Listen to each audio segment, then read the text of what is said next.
यदि पार्लियामेंट के किसी एक हाउस के द्वारा किसी बिल को पास कर दिया जाता है लेकिन दूसरे हाउस के द्वारा उसको रिजेक्ट कर दिया जाता है, या दूसरा हाउस उससे एग्री नहीं करता, या दूसरे हाउस ने उस बिल को अपने पास 6 महीने से अधिक समय के लिए रख लिया, तो ऐसे केस में प्रेसिडेंट के द्वारा अंडर आर्टिकल 108 ज्वाइंट सिटिंग बुलाई जाती है दोनों हाउसेस की।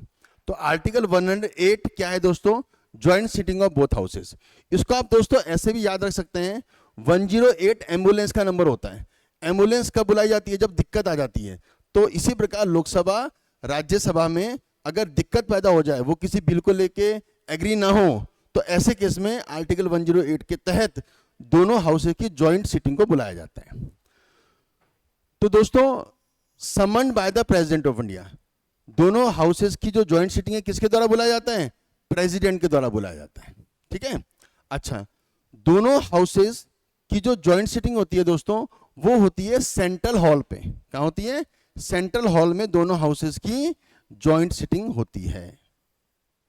और दोनों हाउसेस की जो ज्वाइंट सिटिंग होती है, उसका जो प्रिसाइडिंग ऑफिसर होता है वो होता है दोस्तों the speaker of the Lok Sabha. Lok Sabha के स्पीकर उस ज्वाइंट सिटिंग के प्रिसाइडिंग ऑफिसर होते हैं। और यदि लोकसभा के स्पीकर अवेलेबल ना हो तो डेप्यूटी स्पीकर प्रिसाइडिंग ऑफिसर होंगे। और अगर डेप्यूटी स्पीकर भी नहीं है तो डेप्यूटी चेयरमैन, राज्यसभा के डेप्यूटी चेयरमैन उसके प्रिसाइडिंग ऑफिसर होंगे। चेयरमैन राज्यसभा के ज्वाइंट सिटिंग के प्रिसाइडिंग ऑफिसर नहीं होते। यह भी आपको बात ध्यान में रखनी है। ठीक है दोस्तों। अच्छा, अब ध्यान में रखिएगा, अभी तक जो ज्वाइंट सिटिंग हुई है वो 3 बार हुई है बस। A joint sitting of the Indian parliament has been convened only 3 times. 3 बार कब कब हुई है? 1961 में डाउरी प्रोहिबिशन बिल को लेकर, 1978 में बैंकिंग सर्विस कमीशन बिल को लेकर, 2002 में प्रिवेंशन ऑफ टेररिज्म बिल को लेकर। ठीक है ना दोस्तों? जो हमारा joint sitting of both houses का कॉन्सेप्ट है, ये कॉन्सेप्ट हमने ऑस्ट्रेलिया के कॉन्स्टिट्यूशन से बोरो किया था। ये क्वेश्चन भी एग्जाम में पूछा जाता है, कहां से बोरो किया? ऑस्ट्रेलिया के कॉन्स्टिट्यूशन से हमने ये बोरो किया है। ठीक है दोस्तों। अच्छा, अब एक चीज ध्यान में रखिएगा दोस्तों, जो ज्वाइंट सिटिंग होती है, ज्वाइंट सिटिंग में जितने भी मेंबर ऑफ पार्लियामेंट प्रेजेंट हैं और वो वोट कर रहे हैं, उनकी सिंपल मेजोरिटी से बिल पास होता है। इस बात का मतलब क्या हुआ? जैसे लोकसभा में 545 मेंबर्स हैं, राज्यसभा में 245 मेंबर्स हैं, इनको हमने प्लस कर दिया तो ये हो गया दोस्तों 790। 790 का हम हाफ करते हैं तो ये आएगा 395। तो किसी बिल को पास करने के लिए इनके 50% से एक ज्यादा, यानी 395 प्लस 1 396। ठीक है, 396 मेंबर्स अगर किसी बिल को सपोर्ट करते हैं तो वो बिल पास हो जाएगा। अब इसमें ध्यान रखने वाली बात यह है दोस्तों, लोकसभा के तो पहले से 545 मेंबर्स हैं, तो यहां पर लोकसभा के मेंबर्स का बोलबाला ज्यादा रहता है। ठीक है ना।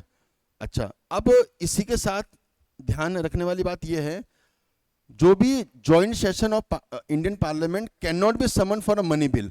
मनी बिल के लिए जिसको डिफाइन किया गया आर्टिकल 110 में, और कॉन्स्टिट्यूशन अमेंडमेंट बिल जो आर्टिकल 368 में, इन केसेस में ज्वाइंट सिटिंग नहीं बुलाई जाती, मनी बिल में और कॉन्स्टिट्यूशन अमेंडमेंट बिल में। ठीक है ना। इसके अलावा दोस्तों जैसे कि प्रेसिडेंट का इंपीचमेंट होता है, वाइस प्रेसिडेंट, लोकसभा के स्पीकर, डेप्यूटी स्पीकर, राज्यसभा के डेप्यूटी चेयरमैन, इन सब का जो रिमूवल होता है, इसके लिए भी ज्वाइंट सिटिंग नहीं होती है दोस्तों। ठीक है ना। अच्छा, अब इसमें आगे देखते हैं दोस्तों। अब मैं इसमें आपको आर्टिकल वाइज समझा रहा हूं, आर्टिकल और उसके जो क्लॉजेज हैं उससे संबंधित। देखिए, अब article 108 joint sitting of both houses in certain cases, ये मैंने आपको बताया। इसमें जो क्लॉज 1 है दोस्तों, कंडीशंस फॉर समनिंग, किस कंडीशन में इनको समन किया जाता है, संदेश भेजा जाता है।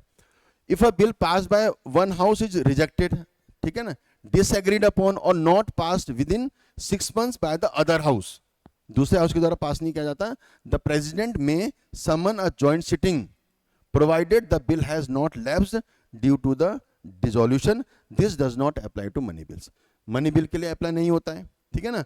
और यदि लोकसभा का पहले ही डिसॉल्यूशन हो गया है तब तो ज्वाइंट सिटिंग नहीं बुलाई जा सकती, लेकिन अगर लोकसभा का डिसॉल्यूशन नहीं हुआ है तो प्रेसिडेंट दोनों की ज्वाइंट सिटिंग के लिए नोटिफाई कर सकता है, बता सकता है। अब इसमें भी ये बात यह है कि अगर सेशन चल रहा है तब तो जो भी मेंबर्स ऑफ पार्लियामेंट है उनको मैसेज भेजा जाएगा। यदि सेशन नहीं चल रहा है तो उस केस में पब्लिक नोटिफिकेशन के द्वारा उन मेंबर ऑफ पार्लियामेंट को जानकारी दी जाती है। इसी में जो क्लॉज 2 है दोस्तों, कैलकुलेशन ऑफ 6 मंथ्स, जो यहाँ पर 6 महीने की बात कही गई थी, इसमें क्या कहा गया है, periods where the house is prorogued और adjourn for over 4 days are excluded from the 6 months calculation.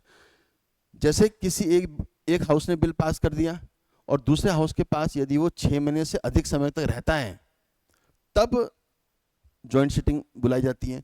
अभी जो 6 महीने का जो टाइम है, इसमें यदि हाउस 4 दिन से अधिक समय के लिए प्रोरोग हुआ हो या एडजर्न हुआ हो, लगातार 4 दिन से अधिक समय के लिए प्रोरोग हुआ हो या एडजर्न हुआ हो, तो उन डेज को इस 6 month में कंसिडर नहीं करते। ठीक है दोस्तों। अब clause 3, suspension of separate proceedings. Once a joint sitting is notified, ठीक है, जॉइंट सिटिंग होनी है बोल के नोटिफाई कर दिया गया है, neither house can proceed further with the bill independently. अब कोई भी हाउस उस बिल पे प्रोसीड नहीं करेगा। अब जो भी आपको करना है वो जॉइंट सिटिंग पे ही होगा। तो ये क्लॉज 3 कहता है। Clause 4, procedures and amendments. If the bill is passed in the joint sitting by a majority of total members of both houses present and voting, मैंने अभी आपको बताया था वो 790 टोटल लोकसभा और राज्यसभा के अगर 790 हैं तो उसके 50% से एक ज़्यादा है, यानी कि 396। इट इज डीम्ड पास, तो वो पास माना जाएगा, both houses present and voting. ठीक है। Only amendments necessary due to delay.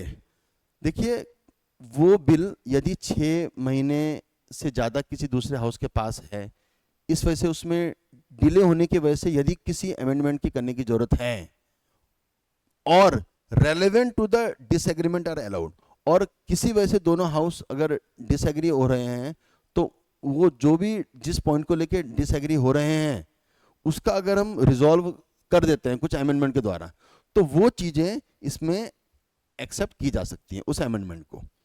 और जो भी एक्सेप्शन होगा, जो भी इसमें एक्सेप्ट किया जाएगा, the decision of the presiding officer on admissibility of amendments is final. यानी जो भी अमेंडमेंट करना है उसको लेके फाइनल डिसीजन कौन देगा, जो भी प्रिसाइडिंग ऑफिसर होगा। ठीक है दोस्तों। अब इसका last clause, a joint sitting can occur and a bill can be pass even if the Lok Sabha is dissolved after the notification. President साहब ने नोटिफाई कर दिया कि भैया जॉइंट सिटिंग होनी है, ठीक है, और जॉइंट सिटिंग का नोटिफिकेशन भेज दिया गया है, और नोटिफिकेशन भेजने के बाद अगर लोकसभा डिसॉल्व भी हो जाती है तो भी जॉइंट सिटिंग होगी। ठीक है ना। अ joint sitting can occur and a bill can be pass even if the Lok Sabha is dissolved after the notification. Notification अगर दे दिया है तो उसके बाद जॉइंट सिटिंग होनी ही होनी है, भले लोकसभा बाद में डिसॉल्व हो जाए। आई होप दोस्तों ये आपको आर्टिकल 108 अच्छी तरीके से समझ में आ गया होगा। बहुत बहुत धन्यवाद।